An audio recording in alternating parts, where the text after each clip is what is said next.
Should you learn Chinese, Korean, Japanese, and Vietnamese? What order should you learn them in? I'll go over all of that right now. First, the basics. What should you know? Korean is a language isolate, mainly located on the Korean peninsula with diasporas all over the world, spoken by nearly 77 million speakers around the world. Japanese is a language isolate mainly spoken in Japan by about 128 million people. Vietnamese is an Austroasiatic language spoken by about 70 million people, with very significant diasporas in East Asia, North America, Europe, and other places. Chinese is not just one language, it's a group of languages in the Sino-Tibetan language group. 1.3 billion people speak a variety of Chinese, which is about 16% of the world's population. And there are diasporas all over the world on almost every single continent. I'm going to say Chinese repeatedly in this video, but for most people that's going to be Mandarin. But the same relationships between the languages also apply for Cantonese, for Hakka, for any other variety of the Chinese language. The same influence exists with all varieties of Chinese because they are almost all descended from Middle Chinese, which is the stage of Chinese that the neighbors were mostly in contact with at the time of importing their writing systems. So in ancient and medieval times, China was such an unavoidable force of culture and literacy in East Asia. So inevitably, its neighbors imported its style of writing to their languages. And therefore, they also imported a huge number of vocab into their languages, which can still be noticed to this day. Those languages got a lot of words for concepts that China introduced to them, especially related to government organization or education. But native vocab still existed alongside those new Chinese words. And words for things that always had existed stayed the same, like sun, moon, wind, water, or food. Hundreds and hundreds of years have gone by since these neighbors have imported a lot of Chinese writing and vocab, but there is still a huge group of recognizable cognates in these groups. Some estimates say that in some of these languages it can be more than 50% of the vocab, which I have to admit is a little misleading because more than 50% of English vocab is Latin, despite not being a Latin language. And that's because a lot of educational topics, a lot of scientific topics have such precise wording that they're counted as different words even if they come from the same place. Similar situation with these neighbors to China. The percentage of Chinese vocab can be very high, but they could be pretty precise in meaning. But for the average sentence, maybe they're not going to use a Chinese loanword. The influence did not go one way, however, especially in the 19th century when Japan was industrializing. They created a huge number of vocab using old Chinese roots to describe new Western concepts like trains, republics, socialism, which then spread to the neighbors as if they had existed this whole time in all of those languages. It's actually a very similar relationship how in European languages,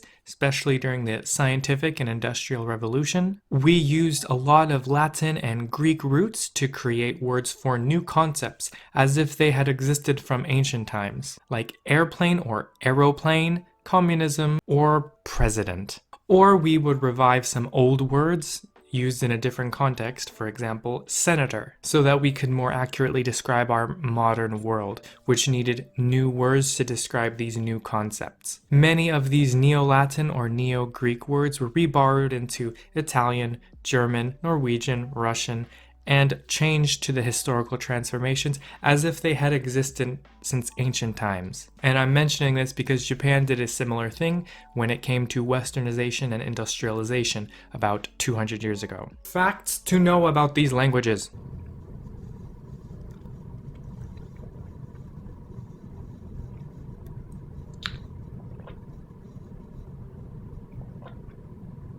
As far as linguists know, these languages all have separate origins, but we cannot deny the relationship between these languages have shared over the centuries and how they've influenced each other. Only two of these languages, Chinese and Japanese, use any logographs at all, but knowing logographs will help improve your vocabulary and improve your understanding the language for the others as well. So if you're learning some of these languages, you probably shouldn't avoid learning Chinese characters. That's not to add more work onto you, that's because you'll actually get a better understanding of what's happening if you know these Chinese characters. Why should you learn any of these languages? It's probably very helpful for your thinking and your development if you try to learn to express yourself in a way that's completely separate from Indo-European structures. Whether you are learning Hindi or Urdu or Spanish or Persian or Russian, there is kind of something similar with how these languages express ideas,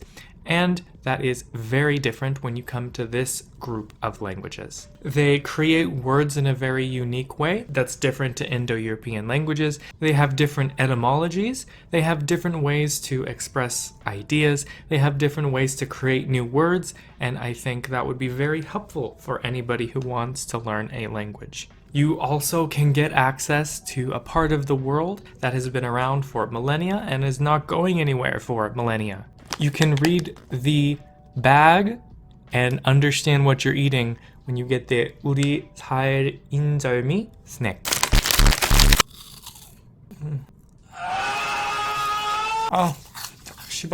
맛있다. Now, if I were to recommend to people what order they should learn these languages in, what did I do and what do I recommend? For me, I first learned Korean, then I learned Japanese, then I learned Mandarin Chinese, and I have yet to start Vietnamese, but I would love to sometime this year or next year soon. I think that was a very good order for me because Korean can get you used to the way that words are formed here and can slowly introduce you to some good Chinese-based vocabulary with a very easy script to learn. You have no need to learn the Chinese characters, but you'll be slowly introduced to them through the vocab. Then I learned Japanese, which had a very similar structure to Korean, so I didn't have to focus too much on grammar. Then I could learn some Chinese characters very slowly because it's not required to learn all of them immediately. And then I learned some Mandarin Chinese, which was good because I already came in with some knowledge of many Chinese characters. Starting from the first day, I could already understand maybe 50% of the really basic sentences I read. And then I could learn more and more Chinese characters. Vietnamese, I really haven't started, but I think it would be a similar process to Korean, where I don't have to learn the Chinese characters, but it would be helpful for my vocab and I could guess a lot of vocabulary. So I'd imagine once I start Vietnamese, I'd come in with a lot of knowledge of cognates from other languages, which would probably help me more. So basically, if you start with Korean first, you can get used to the grammar.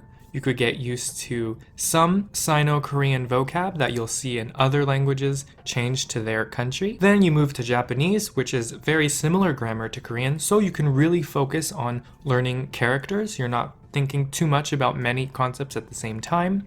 Then you can move on to Chinese because you don't have to be forced to learn all of the characters at once. And you probably already have a system for learning Chinese characters, so it's not too overwhelming. Vietnamese could easily go in the same place as Korean. You could easily start with the two languages that don't have any Chinese characters and then move on to the other ones. Of course, you should learn the language you're most passionate about first. If you really want to learn Cantonese first, you can start with that and you'll be totally fine. And maybe you'll have an advantage when you start Japanese, when you start Korean, and when you start Vietnamese. You'll already have a very good base of vocab. In fact, I think maybe Cantonese is one of the better Chinese languages to learn if you plan to learn the languages nearby, just because the words sound more similar to Korean, Japanese, and Vietnamese than Mandarin does. With Mandarin, there's been some really big changes in pronunciation that did not happen in Korea, Japan, and Vietnam, whereas Cantonese didn't have so many big changes, so it sounds on a surface level more similar to Korean, Japanese, and Vietnamese. But of course, just learn what you like the most. If you want to start with Japanese, go for that. If you want to start with Vietnamese, go for that. Just this order: Korean, Vietnamese, then Japanese, then Chinese. That's the order I recommend because it worked very well for me. I wasn't really overloaded with any of the languages when I started because I used my knowledge from the previous one to ease me in to the next one. I wasn't overloaded with characters to learn. I wasn't overloaded with grammar to learn. I could really focus on one thing at a time. But of course, if you don't plan to learn all of these, that's just a waste of time. Just go straight to the one you want to learn.